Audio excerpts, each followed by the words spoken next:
بسم اللہ الرحمن الرحیم۔ السلام علیکم دوستو۔ ایک دفعہ بت شکن سلطان محمود غزنوی کا دربار لگا ہوا تھا۔ دربار میں ہزاروں افراد شریک تھے، جن میں وزیر، مشیر، اولیاء، کتب اور ابدال بھی تھے۔ سلطان محمود نے سب کو مخاطب کر کے کہا، کوئی شخص مجھے حضرت خضر علیہ السلام کی زیارت کرا سکتا ہے؟ سب خاموش رہے۔ دربار میں بیٹھا ایک غریب دیہاتی کھڑا ہوا اور کہا، میں زیارت کروا سکتا ہوں۔ سلطان نے شرائط پوچھی تو عرض کرنے لگا، 6 ماہ دریا کے کنارے چلہ کاٹنا پڑے گا، لیکن میں غریب آدمی ہوں، میرے گھر کا خرچہ آپ کو اٹھانا پڑے گا۔ سلطان محمود غزنوی نے شرط منظور کر لی۔ اس شخص کو چلہ کاٹنے کے لیے بھیج دیا گیا اور گھر کا خرچہ بادشاہ کے ذمہ ہو گیا۔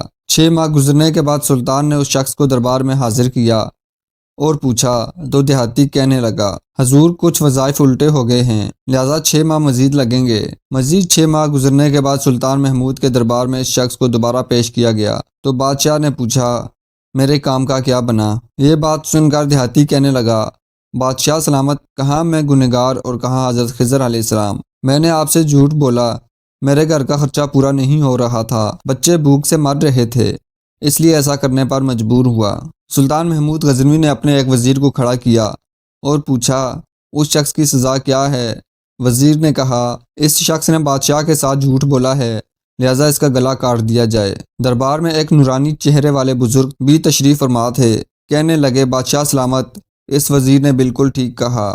بادشاہ نے دوسرے وزیر سے پوچھا، آپ بتاؤ۔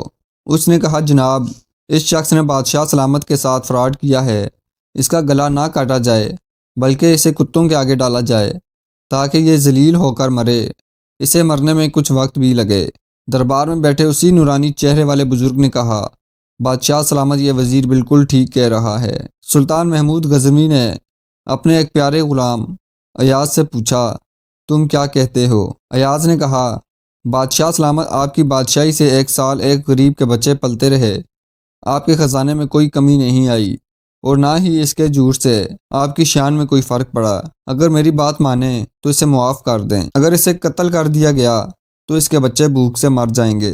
ایاز کی بات سن کر محفل میں بیٹھا وہی نورانی چہرے والا بابا کہنے لگا، ایاز بالکل ٹھیک کہہ رہا ہے۔ سلطان محمود غزنوی نے اس بابا جی کو بلایا اور پوچھا، آپ نے ہر وزیر کے فیصلے کو درست کہا، اس کی وجہ مجھے سمجھائی جائے۔